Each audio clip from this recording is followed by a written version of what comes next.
వచ్చిందయ్యా వయ్యారి. అసలు చాలా బాగుంటుంది, ఇంట్రెస్టింగ్గా ఉంటుంది. ఫస్ట్ అయితే ఒక లైక్ కొట్టండి, చాలా బాగుంటుంది. ఇప్పుడు దువ్వాడ శ్రీనివాస్ గారికి పదవి పోయింది, ఇంకా ఆయనతో జర్నీ చేస్తారా, వదిలిపెట్టి వెళ్ళిపోతారా? కరెక్ట్ క్వశ్చన్ మంచిగా అడిగింది మీరు. దువ్వాడ శ్రీనివాస్ గారికి సస్పెన్షన్ వచ్చేసిన తర్వాత ఇంకేముంది, మాధురి గారు వదిలేసి వెళ్ళిపోతారు. ఒంటరిగా కూర్చొని ఏడ్చుకున్నావు. అధికారంలో లేం కదా, నెక్స్ట్ కూడా మళ్ళీ అధికారం వస్తుందని గ్యారంటీ లేదు కదా. నన్ను పొగడాల్సింది పోయి ఏంది మాటలు? నీకన్నా కూడా నాకు ఆస్తులే కావాలి, నువ్వు నాకు వద్దు, నువ్వు ఇంటి నుంచి వెళ్ళిపో. మీరేంటండి అంత కఠినంగా ఉన్నారు? ఇప్పుడు కెమెరా ముందు మీరు శ్రీనివాస్ గారు అన్నారు, కెమెరా ఆఫ్ చేసే ఏరా రాజా అని అంటారు.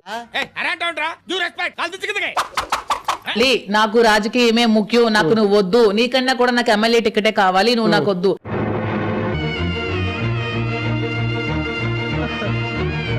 దువ్వాడ శ్రీనివాస్ గారు ఇంకా care of platform.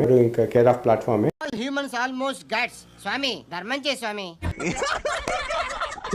Duvvada Srinivas గారితో ఇంటర్వ్యూ చేస్తే 10 నిమిషాలకైనా ఎమోషనల్ అయిపోయాడు. జగన్మోహన్ రెడ్డి లేకపోతే చచ్చుండేవాడి సార్. ఎవరి వల్ల జరిగిందండి? ఆ మధ్యకాలంలో మీరు నారా లోకేష్ ని పోడారు కదా, ఎవరి వల్ల జరిగిందో వాళ్ళకి జరిగిందో చెప్తున్నాను. మీ వల్ల జరిగింది. దీంట్లో ఏమైనా ఉంటే అక్కడ ఏంటంటే రామకృష్ణ గారిదే. రామకృష్ణ గారు నేను చెప్పేది శ్రీనివాస్ గారికి నాకు రిలేషన్షిప్ కోసం. మీ ఇద్దరి బంధాన్ని ఏమంటారు? అక్రమ సంబంధం. రాజకీయాల్లో ఆ వీడియో రివైండ్ చేయమంటారా? నాకు జగన్మోహన్ రెడ్డి అంటే చాలా ఇష్టం. అయితే వెళ్ళి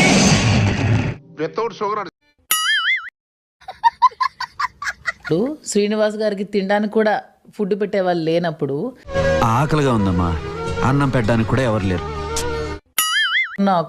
ఒక లెజెండరీ పర్సన్ లాంటి వ్యక్తి చేశాను. ఎలా మాట్లాడుతున్నా అంటే తిండి లేనప్పుడు నేను తిండి పెట్టాను అన్నట్టుగా మాట్లాడుతున్నాను. బాబు ధర్మం చేయండి బాబు, బ్రేక్ఫాస్ట్ చేయలేదు.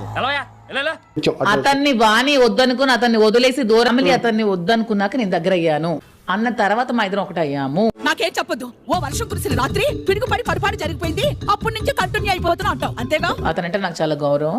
మా పేరెంట్స్ నాకు అలా పెంచలేదు. మా పరిస్థితుల ప్రభావం వల్ల తర్వాత మేము కలిసి ఉండాల్సి వచ్చింది, తర్వాత లైఫ్ కొనసాగాల్సి వచ్చింది. నా అల్టిమేట్ గోల్ అయితే శ్రీనివాస్ గారిని ఎమ్మెల్యేగా చేయడం. అదైతే నేను చేసిన దాకా నిద్రపోను. శ్రీనివాస్ గారు వదిలినా నేనైతే ఏ ఒక్కడిని కూడా వదలను. అంటే నన్ను ఇప్పట్లో వదిలేసి వెళ్ళవా? శ్రీనివాస్ గారు గత 25 సంవత్సరాల నుంచి ఓడిపోతూ కూడా రాజకీయం చేస్తున్నాడు. ప్రజా జీవితంలో ఉంటూ ఓడిపోతూ కూడా ఎందుకు పనికిరాడు. నువ్వు వీకిందేం లేదు. ఒక్కొక్కడికి 2 3 ఫ్యామిలీస్ ఉన్న వాళ్ళు. అవునా? జిల్లా నాయకులేం తక్కువేం కాదు. వెనకటి కోడు తుపాకి లేకపోయినా లపాకి కావాలన్నా అంట. తనంటే ఫస్ట్ నాకు లవ్ కంటే ముందు రెస్పెక్ట్ ఉంది. నీకు దండం అమ్మా.